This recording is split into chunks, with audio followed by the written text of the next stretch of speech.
네, 오늘은 11월 마지막 주일이기도 하지만은 교회력으로는 한 해를 시작하는 대림절 첫 번째 주일이기도 합니다. 여러분 잘 아시는 것처럼 대림절은 어떤 절기예요?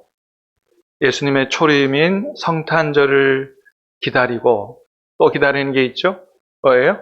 다시 오실 주님, 재림의 주님을 기다리면서 우리의 믿음을 점검하고 주님 맞을 준비를 잘 하는 아주 귀한 절기가 바로 대림절입니다. 여러분, 이 대림절에 저와 여러분 믿음이 하나님 앞에서 다시 한번 온전하게 세워지는 그런 은혜가 저와 여러분의 삶에 넘치게 되기를 주님의 이름으로 축복합니다. 자, 제가 여러분 칼럼에도 썼던 것처럼 지금 우리가 사는 시대를 가르쳐서 이 교회와 관련해서는 한국 교회의 쇠퇴기다 이런 이야기들을 합니다. 우리 한국 교회는 복음이 들어온 지 얼마 되지 않아서 정말 세계사적으로 찾아볼 수도 없을 정도로 굉장히 급속하게 부흥 발전한 성장한 그런 교회가 바로 한국 교회죠.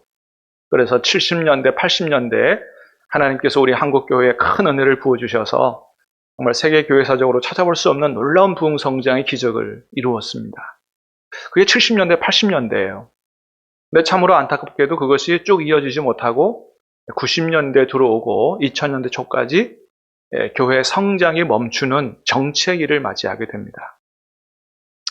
2000년대 초반이 지나서 2010년도 지금까지는 오히려 역성장을 기록하는 한국교회의 쇠퇴기다. 한국교회는 쇠퇴하고 있고 소멸로 가고 있다. 이런 이야기들이 나오는 그런 시대가 지금 우리가 살고 있는 시대입니다. 실제로 그래서 한국교회의 교인 수는 예전에 비해서 상당히 많이 감소한 것이 사실이고요. 그 다음에 2021년도 통계에서는 우리 통합 측, 우리 교단, 통합 측 교회 중에서 22.4%가 한 4분의 1 정도가 교회 학교가 없다는 보고가 조사가 됐습니다. 교회 학교 자체가 없는 거예요.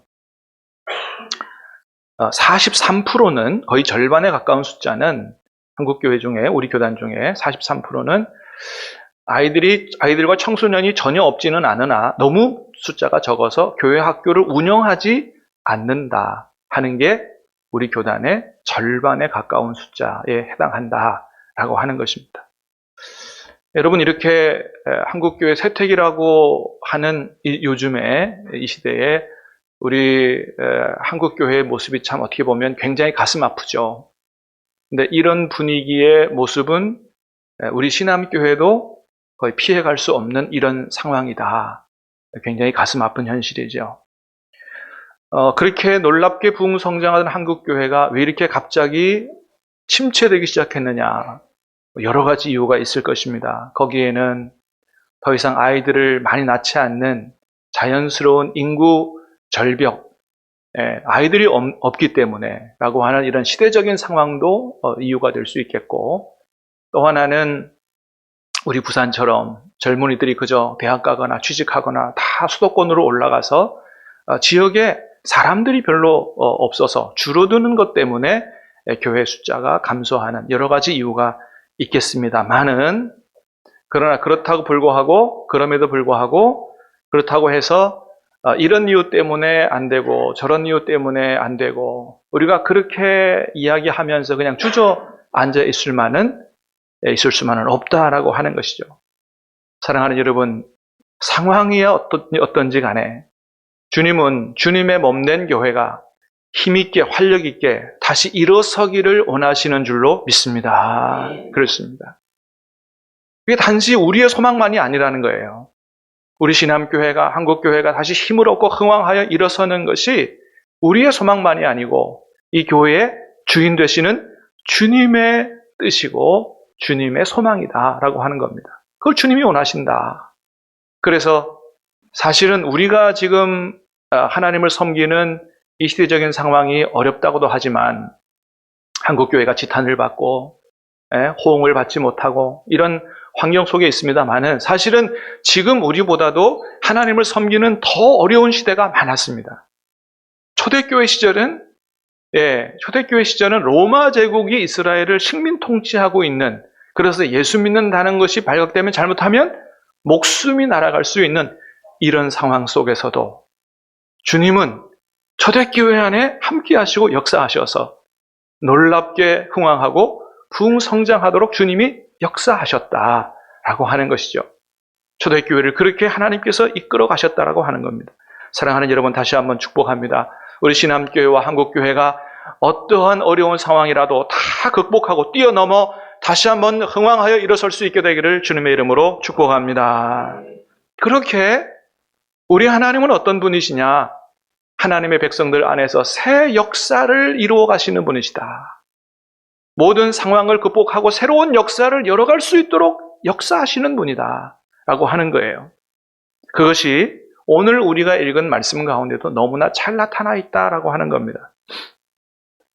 여러분, 에스라서는 잘 아시는 것처럼 시대적 배경이 언제냐 하면 이스라엘이, 그러니까 남유다가 BC 586년에 바벨론 제국에게 멸망합니다. 그리고 포로로 끌려가죠. 그리고 70년 세월이 지납니다. 작은 세월이 아니에요. 70년 세월이 지나고 난 이후에 하나님께서 다시 그 포로로 끌려간 이스라엘 백성들을 고국 이스라엘로 돌려보내셔서 돌아간 포로 귀환한 사람들을 중심으로 하나님의 성전을 세우고 이스라엘을 재건하는 이스라엘 역사의 새로운 역사를 이루어 가시는 하나님을 보여주는 것이 바로 에스라서의 말씀이에요. 바벨론에게 멸망하고 70년 동안 버려져 있던 땅이니까 그 당시에 예루살렘, 유다 땅은 어떤 땅이었느냐? 완전히 무너져버린 황폐한 땅이었습니다.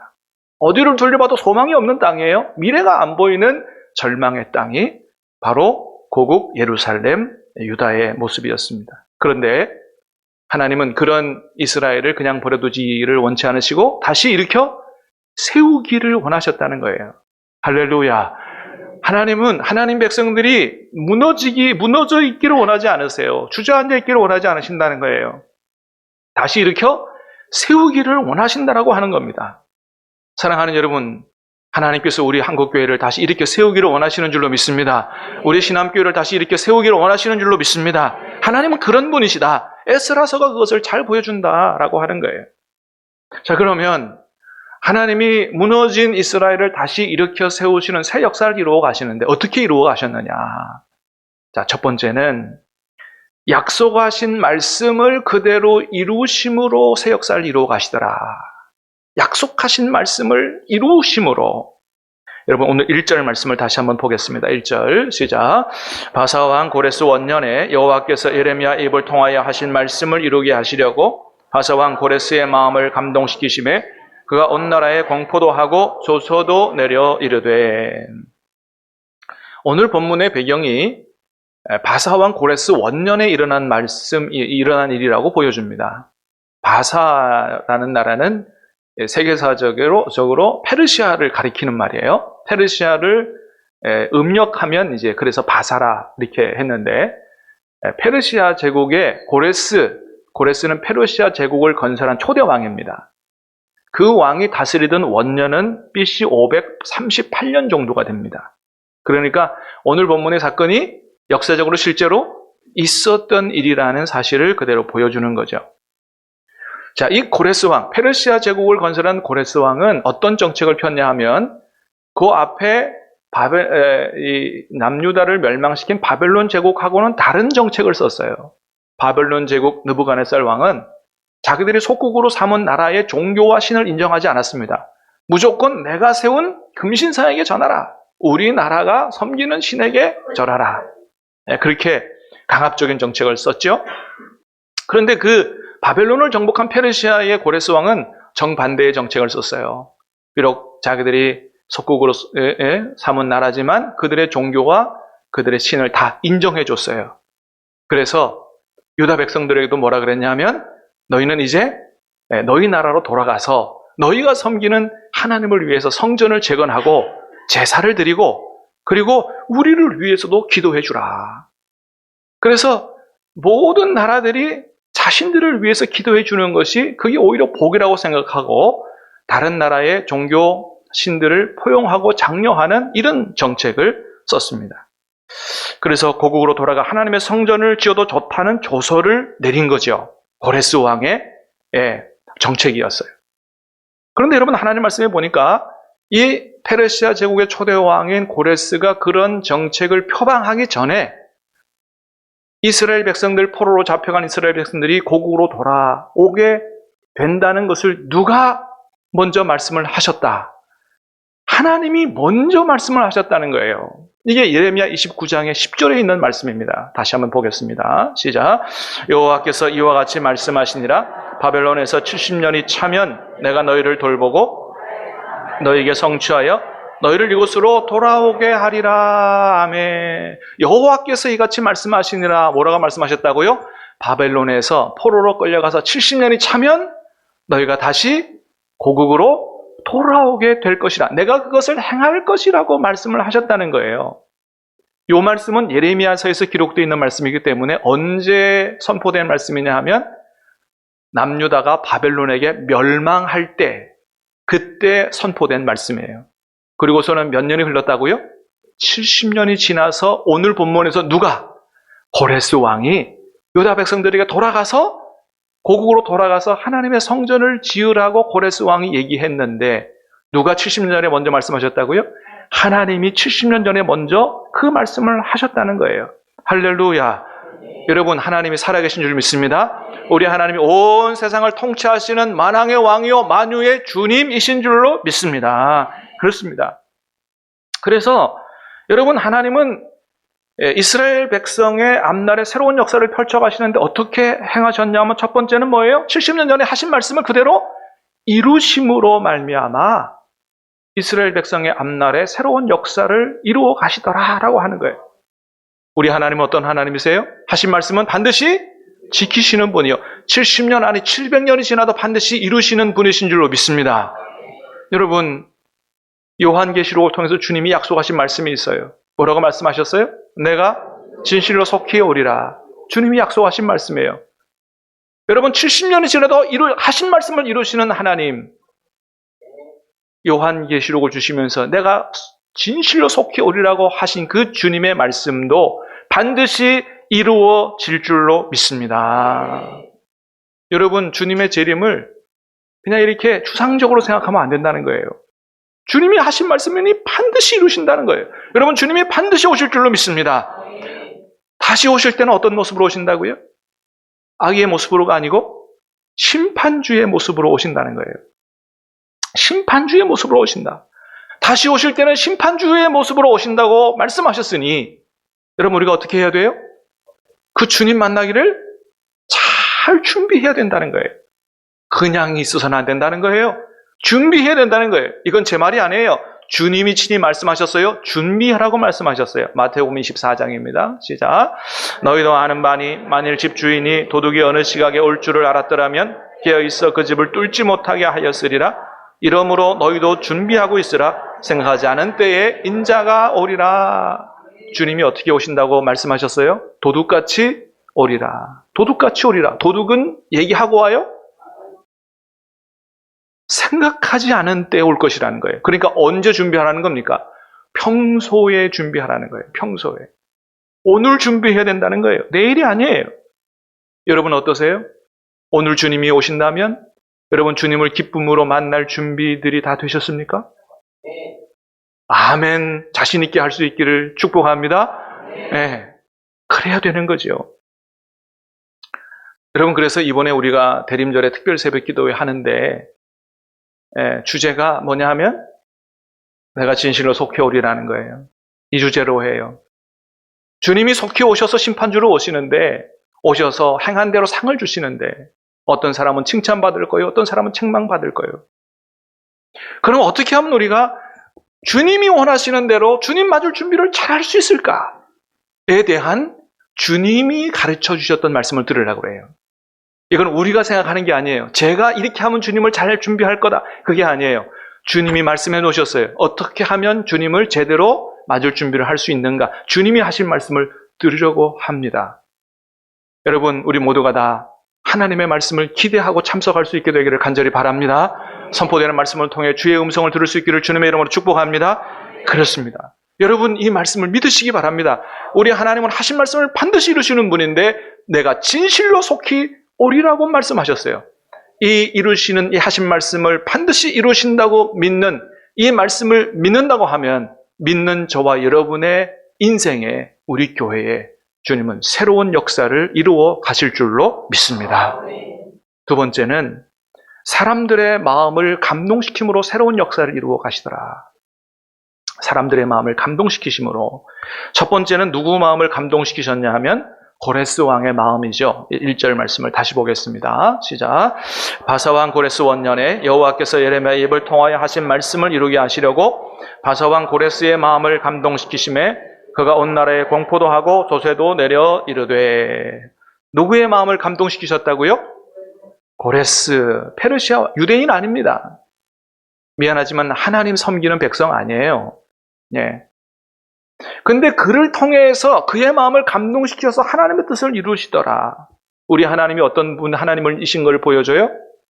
만유의 주인 되시는 하나님이심을 보여주죠. 여러분, 저와 여러분이 섬기는 하나님이 온 세상의 주인이신 줄로 믿으시길 바랍니다. 그러니까 여러분 너무 세상에 기죽어 살지 마세요. 저와 여러분의 하나님이 어떤 하나님이라고요? 온 세상의 주인이세요. 여러분 그분이 저와 여러분의 아버지가 되시는 줄로 믿습니다. 그렇습니다.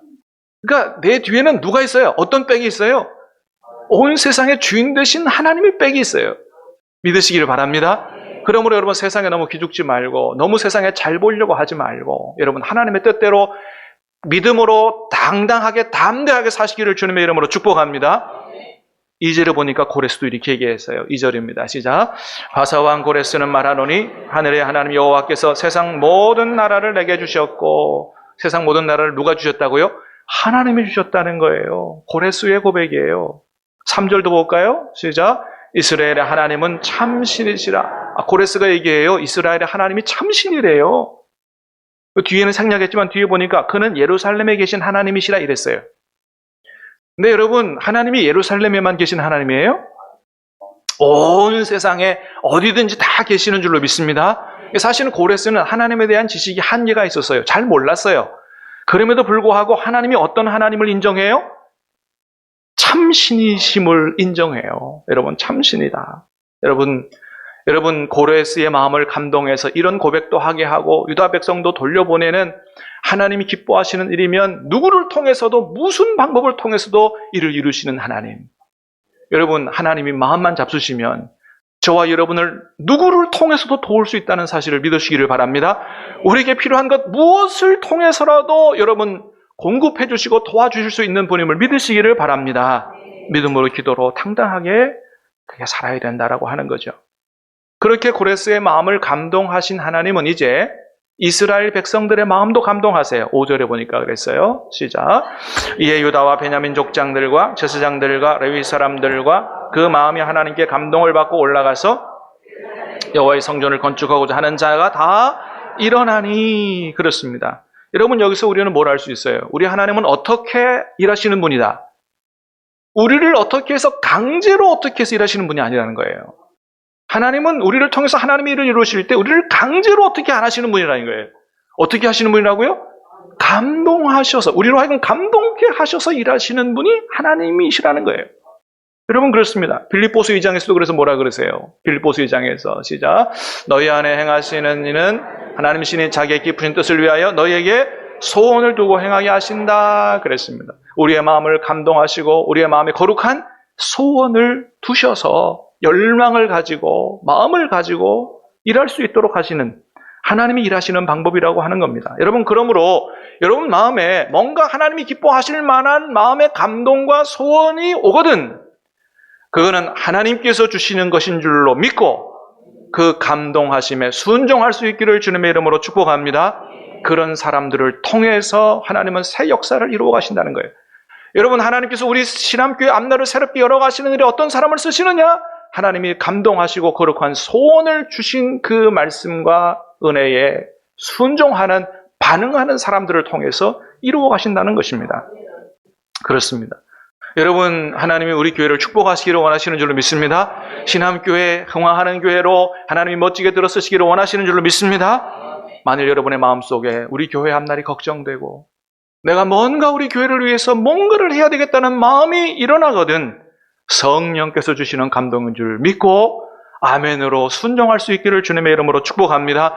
그런 여러분을 통해서 신함교회 새로운 역사를 이루어 가신다라고 하는 것입니다. 세 번째는 성전을 재건하게 하심으로 새 역사를 이루어 가시더라 라고 하는 거예요. 2절 3절 말씀입니다. 시작. 바사왕 고레스는 말하노니 하나님 여호와께서 세상 모든 나라를 내게 주셨고 나에게 명령하사 유다 예루살렘에 성전을 건축하라 하셨나니 이스라엘의 하나님은 참 신이시라. 너희 중에 그의 백성 된 자는 다 유다 예루살렘으로 올라가서 여호와의 성전을 건축하라. 그는 예루살렘에 계신 하나님이시라. 아멘. 여러분, 하나님은 무너진 이스라엘을 새롭게 세워가기를 원하셨는데 그런데 포로로 잡혀갔던 사람들을 고국으로 돌아오게 하는 것으로 그치지 않으시고 나중에는 무너진 성벽도 재건하십니다. 그런데 그 무너진 성벽을 재건하시기 전에 뭐부터 재건하라고 말씀하세요? 성전부터 재건하라고 말씀하시는 것을 보게 된다는 거죠. 고국으로 돌아와서 자기 집 짓고 일터 세우는 것으로 그치는 게 아니에요. 성벽 재건하는 것으로 만족하시는 게 아니에요. 그거보다 먼저 뭐 해라? 성전을 건축하게 하셨다는 것입니다. 여러분, 이스라엘의 진정한 재건은 무엇으로부터 시작한다고 말씀하시는 거예요? 하나님의 성전을 재건하는 것으로부터 진정한 이스라엘의 재건이 시작된다는 것을 얘기하는 것입니다. 물론 여러분, 이 성전은 건물 성전을 얘기해요. 그런데 하나님이 건물 성전을 새롭게 재건하라고 하는 의미가 있단 말이죠. 왜요? 무엇 때문이에요? 하나님 앞에서 예배를 회복하라는 말씀인 거예요. 하나님 앞에 온전한 예배를 회복하라는 말씀이 성전을 재건하라는 말씀. 바벨론 포로로 잡혀가 있으면서 무슨 예배를 드렸어요? 예배 못 드렸습니다. 너희가 고국으로 돌아가거든 이스라엘을 재건하려거든 제일 먼저 회복해야 되는 게 뭐다? 하나님 앞에 무너진 예배의 제단을 회복하는 것이라고 말씀을 하시는 거예요. 예배를 통해서 하나님이 하나님 되시고 내가 하나님 백성 되는 하나님과 나와의 관계를 바르게 확립할 때 그 다음에 모든 축복들이 하나님의 은혜 가운데 쏟아지게 되어 있다고 하는 겁니다. 여러분, 그런 의미에서 우리의 주일 성수가 얼마나 중요한 건지 몰라요. 여러분, 우리가 주일 성수하는 것으로 천국 가는 것은 아니에요. 여러분, 오직 천국은 하나님의 은혜로 예수님의 보혈로 죄 씻음 받아야 가는 줄로 믿습니다. 주일날 안 빠진다고 천국 가는 거 그런 건 아니에요. 그러나 그럼에도 불구하고 이 세상에서 우리가 하나님을 영화롭게 하고 또 하나님이 주시는 영육의 복을 받고 또 하나님이 귀 쓰시는 그런 복된 삶을 살아가기 위해서는 가장 기본이 되는 예배가 제대로 되지 않으면 일어날 수 없다는 겁니다. 예배가 제대로 돼야 된다. 여러분, 예배라는 게 뭐예요? 나는 구원받은 하나님의 백성임을 나 스스로가 고백하는 거예요. 하나님의 백성이니 하나님 앞에 와서 예배드리죠. 하나님 백성 아닌 사람이 왜 하나님 앞에 와서 예배를 드리겠어요? 여러분, 우리가 예배를 드린다고 하는 자체가 그 고백이 거기에 있는 거예요. 또한 내가 섬기는 하나님은 나에게서 영원토록 영광을 받으시기에 합당하신 하나님이라는 그 고백이, 그 증거가 담겨 있는 것이 바로 예배라고 하는 겁니다. 하나님이 나의 하나님 되시고 나는 하나님의 백성 된 것을 고백하고 증거하는 자리가 바로 예배의 자리다. 그런데 이런 중요한 의미가 있는 예배를 소홀히 하고 어떻게 하나님 백성으로 올바르게 살고 어떻게 하나님 앞에 복을 받는 삶을 살 수 있겠느냐. 물론 상황이 안 돼서 어쩔 수 없이 예배를 못 드리는 분들도 계세요. 우리나라에도 있고 공산치하에도 있고 있을 수 있어요. 그러나 상황과 여건이 되는데도 불구하고 예배를 소홀히 여긴다면 어떻게 하나님 앞에 복을 받겠느냐는 거예요. 사랑하는 여러분, 하나님께 드리는 예배를 생명처럼 귀하게 여기시기를 주님의 이름으로 축복합니다. 그럴 때 신앙과 삶이 하나님 앞에서 질서가 잡힌단 말이에요. 여러분 하나님 앞에서 우리가 우선순위를 바르게 해야 돼요. 주님께서 분명히 말씀하셨어요. 너희가 무엇보다 뭘 먼저 구하라? 그의 나라와 그의 의를 먼저 구하라. 그러면 다른 것들 더하여 주시겠다고 하셨어요. 범사가 잘 되기 위해서는 먼저 뭐가 잘 돼야 돼요?